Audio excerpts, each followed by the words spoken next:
which is a good thing. Nothing more important than saving this republic. What an opportunity we have. You know, I'm an old guy. In fact, I'm so old, I can remember when this nation only had two genders.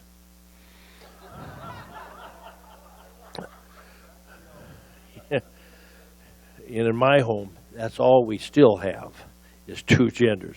I'm an old country boy. I'm telling you now, if my little granddaughters or my grandsons are using the restroom and somebody who doesn't fit that profile, and I do profile, there's going to be some trouble. It isn't going to happen. There'll be a butt kicking. You have to go through me. I will not put my children at risk for some ridiculous, silly policy to advocate for those folks who have lost their identity as to who they are and what this country and what God put them on earth for.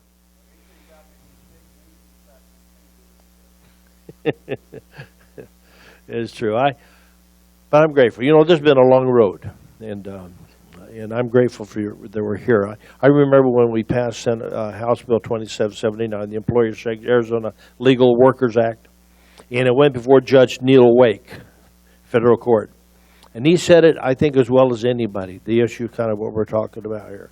He said the failure to enforce our laws destroys and hurts the minority community more than anybody else. They're the ones that rely on government doing its job. It's their jobs, it's their neighborhoods. Folks, and yet the media would have you think that you're a bad guy for defending, really, I think, this cause of what we're about, enforcing our laws, securing our borders, and the proper application of the 14th Amendment. The proper application is part of the healing of America. It is destructive. The cost to Americans is in lives, in jobs. The minority community is one of the highest unemployment rates ever in history right now. That's okay. We've got 93 million Americans not in the workforce anymore, some by choice, some because they can't find a job. And yet we still want to import folks in here to take jobs. The Chamber of Corruption, along with the Open Border Chamber of Commerce, along with the Open Border crowd, is part of destroying this country. And politicians that won't stand by their oath of office and recognize their duty to God in this country. Again, I believe with all my heart that God had his hand in the making of America. We have a republic like no other country, a constitution like no other country, a republic. And like Benjamin Franklin said to the mayor's wife who met him in the streets of Philadelphia, what kind of a country have you given us? A republic. A republic, ma'am, if you can keep it. It's because it is a very tender form of government. It's about self-governance. It's about, like John Adams said, a moral and religious people and will not survive under any other. We have a duty. We have a duty to the God who helped us define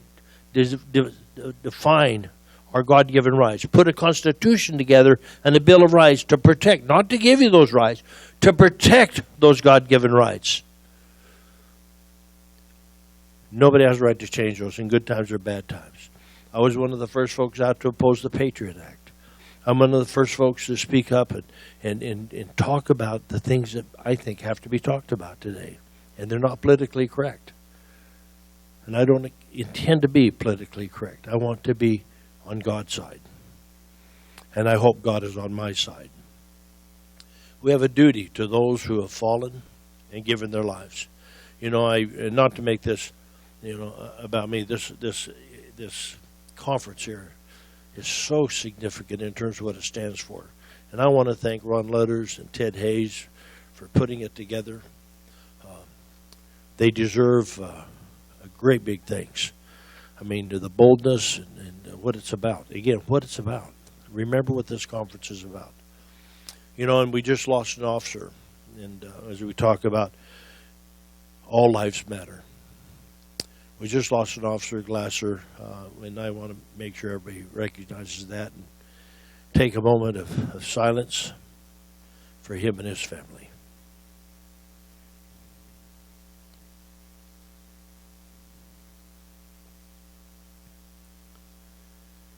You know, sometimes we forget those that are sacrificing for us every day. We live in our gated communities. We live in our neighborhoods. We forget the young men and women are in harm's way. We forget that we had a good night's sleep because somebody's watching over our house in our neighborhood. We tend to forget that till something significant happens. You know, I've been blessed in my life. I've got 2 boys in law enforcement. I spent most of my career in law enforcement. Sheriff Joe's former chief deputy, and I take credit for teaching Sheriff Joe everything he knows. You know, but anyway, we talk about, you know, being shot at in line of duty. I'm very fortunate. You know, it's always interesting when you're a survivor, just like, you know, many other folks, how lucky we are every day to drive the freeway and get home safely. But I was shot in the line of duty. I had a finger shot off and shot through the chest by gang members in Guadalupe. And I tease about it a little bit because I want to tell you guys probably all know that I'm a Republican. You know, and I'm a fairly conservative Republican, as I'm known for. In fact, I don't have a hole in my house that goes left. If it did, I'd rebuild my house. But anyway, I tell people I'm alive today for a very good reason. If I wasn't a Republican, I'd be dead today because I was shot right through where I would have had a heart. So, you know, I want to thank my party for what I am today. I also have a son who was shot in a gun battle with illegal aliens, wanted for homicide, and almost died. So we've had our lives touched by government's failure to do its job. And it's significant. The gal in San Francisco was shot and killed in the back. A young man here working at the QT market here in Mesa, shot because he didn't move fast enough by a known gang member, released from jail, back out onto the streets. What's wrong with us? You know, and then I look at this application and the things that we do that incentivize this, that continue to incentivize this and destroy our own people. We have policies. You break into this country and you got a president who now won't deport you and provides benefits for you. We've got sanctuary cities in almost every major city in America today. Sanctuary city. A policy that restricts law enforcement from doing their job. Illegal is not a race, it's a crime. So you wonder what in the world is going to be on with these folks. Why would you support policies that I think is a suicide pact? Why would you incentivize people to break our laws? The 14th Amendment, and Ted Hayes and others, I don't want to spend a lot of time on it. It's partly about that, so I'm going to spend some time. But Ted and others would do a marvelous job in bringing you up to date on the history and about the 14th Amendment. But here in Arizona, see, everybody wants to talk about the 14th Amendment as if it's legal. You know, when the 14th Amendment was passed, and it was a result of the Dred Scott decision, there was a Civil Rights Amendment passed. They strengthened, the same Congress then decided to strengthen that by putting it into an amendment form in the Constitution. Had nothing to do with foreigners or aliens at all. Had to do with righting the wrongs of folks who we had jurisdiction over that we brought to this country. Like our Declaration of Independence says, equal protection for all. They had the same God-given rights that you and I had. And that had gone wrong. That had gone south on us. And there was an attempt to fix that. In fact, you know, when after that was passed, you know, the Indians, and there was no doubt of where they were born, you know, they were not recognized as citizens. And it took 3 separate congressional acts to confer citizenship upon those folks because they belonged to a sovereign nation on sovereign land, supposedly. So there was, for whom we have jurisdiction, the Citizenship Clause of the 14th Amendment was in doubt.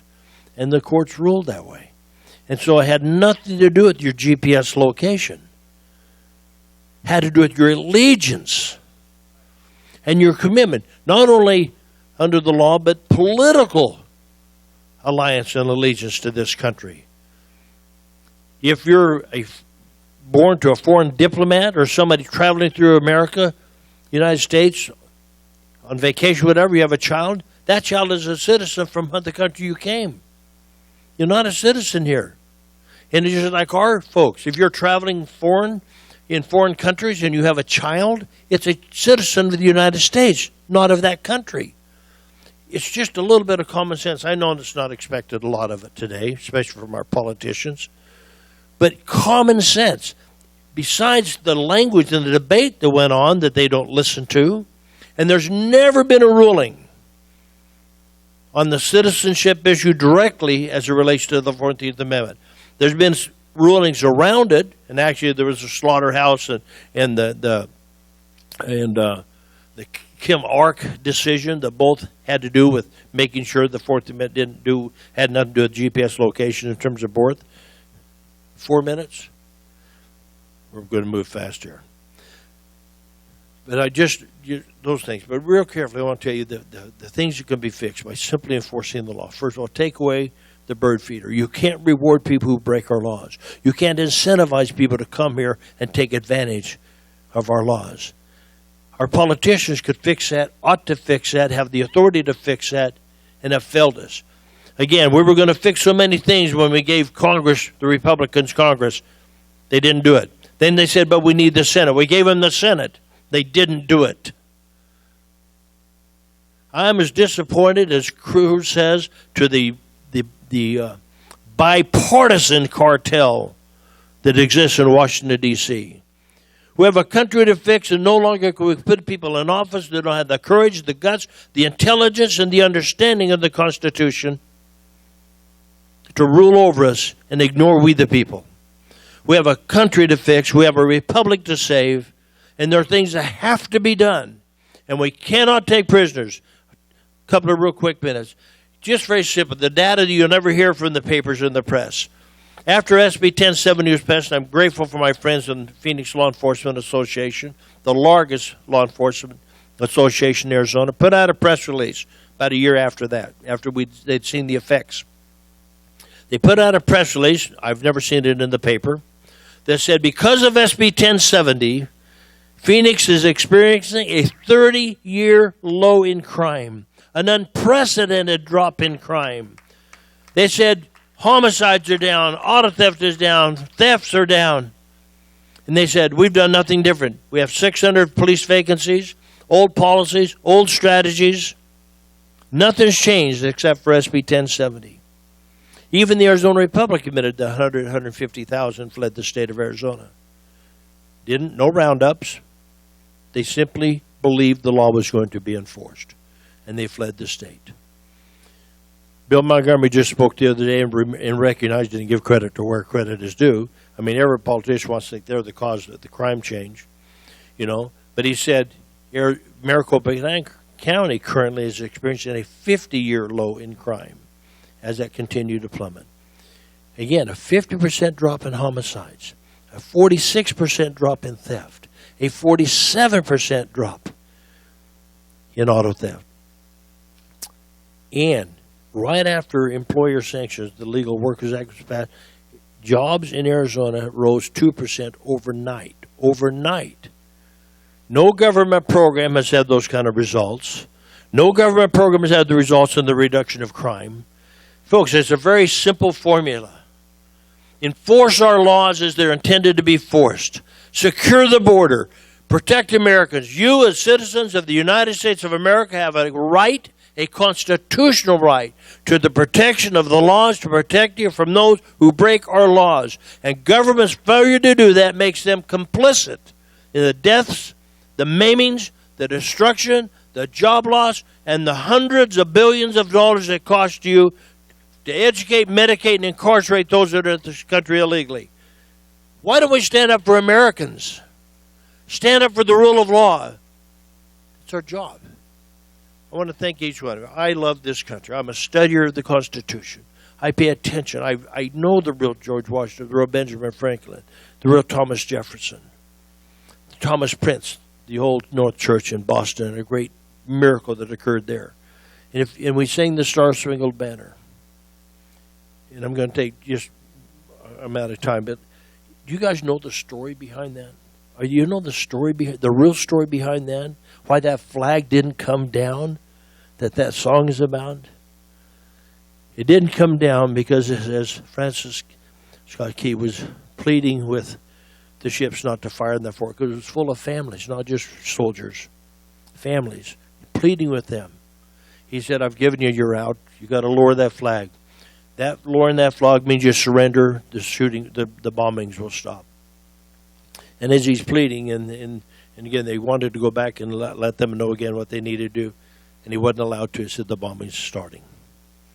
It's already starting. So through the night, they watched that. As the night lit up with that bombing, and the flag wasn't coming down. So pretty soon they turned all their guns on that flag to bring it down. All of their guns turned on that flag. And it still wasn't coming down, that old tattered flag. You know the reason it wasn't coming down? You talk about patriots, people who love freedom more than life, for our benefit, knowing it was for future generations, and not just their families that were there. They were gathered around, these patriots around the bottom of that flag, holding it up. And as those bombs would hit, and bodies were destroyed and lives were lost, they'd be replaced with other live patriots to hold that flag up. So that surrender was not the issue. And I'm telling you, today we need patriots like that. No surrender, no retreat. Put God, country, and family first and above all else. Keep their oath of office.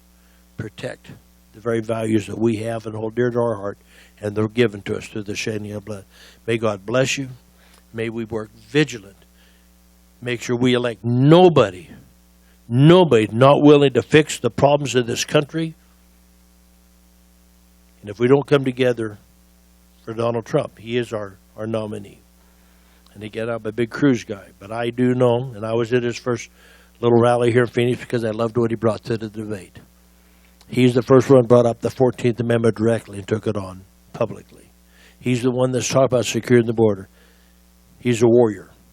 He may not be perfect, but he's a warrior in the defense of the things that have to be fixed in America. May God bless him. May God bless America. May God bless you. Thank you.